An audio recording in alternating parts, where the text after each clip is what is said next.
The honourable member for Abitibi-Temiscamingue. Thank you very much, Mr. Speaker. It's a pleasure to be able to rise and speak to this bill.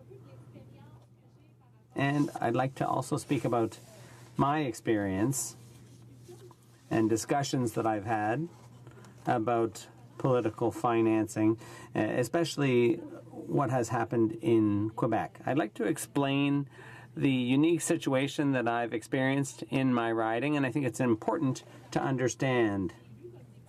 I was fortunate enough when I was elected as a member of parliament to have a provincial politician in my riding who has a really nice way of doing politics, and I think whatever your political stripes, you should recognize good work done by whomever. And I was fortunate that in my case, Mr. François Gendron, who was a long-standing politician after over 40 years as an MNA in Quebec, and he deserves my congratulations for his long political career. And he was able to explain everything that had happened to him over the past 40 years. He was elected in 1976 under the first René Lévesque government at the same time as René Lévesque, and since then he kept getting reelected year after year.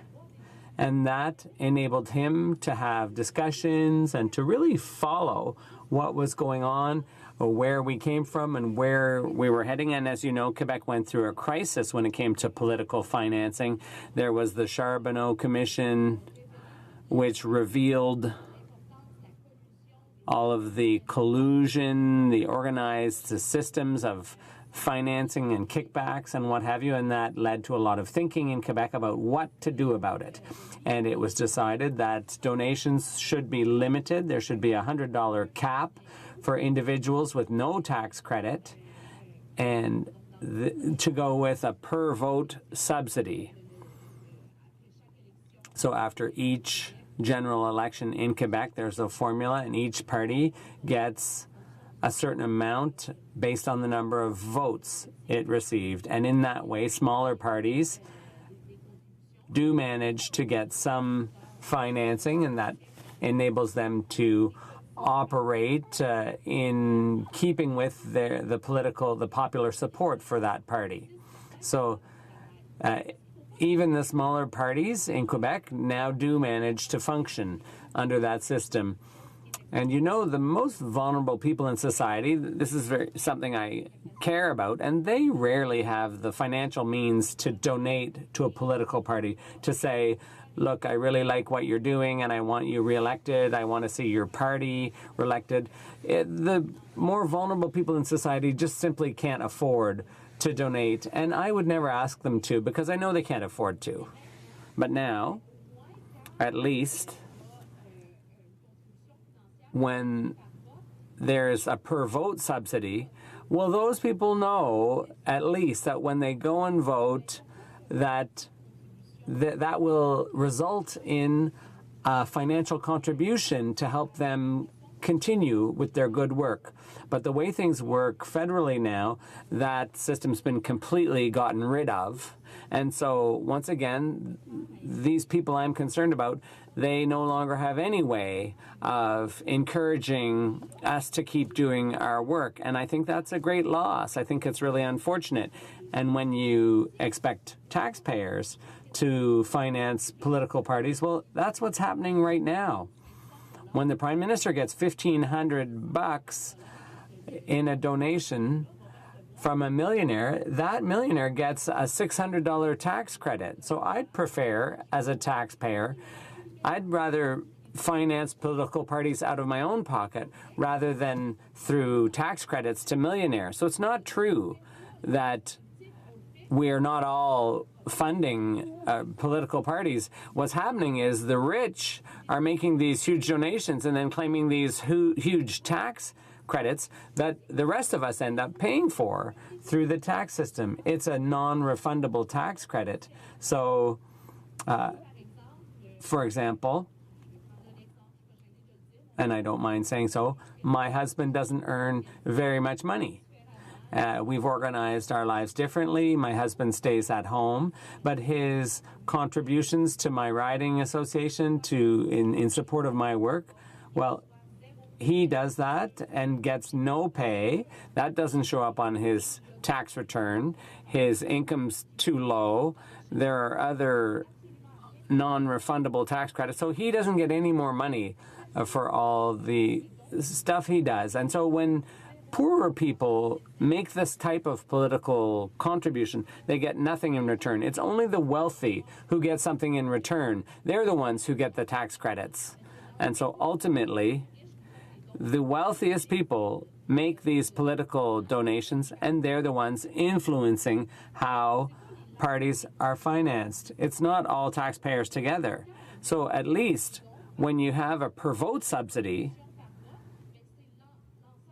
then all taxpayers are participating in the financing.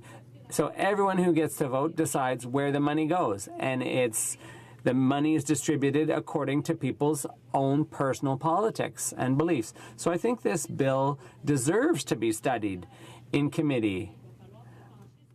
The committee will have to look, of course, at the formula, how you calculate. Maybe there are better ways of deciding how much or what the maximum should be. But I'm sure that the system my colleague is proposing is something that the committee should be willing to examine. And if the committee decided that it was better to go with a $100 cap with no tax credits or a higher per vote subsidy, I think my colleague would be open to that. There's various scenarios that the committee could consider. But we should hear from witnesses in committee. We should look at various scenarios, various formulas, various proposals that are all based on the same principle, but might lead to slightly different results. But it has to go to committee for that to happen.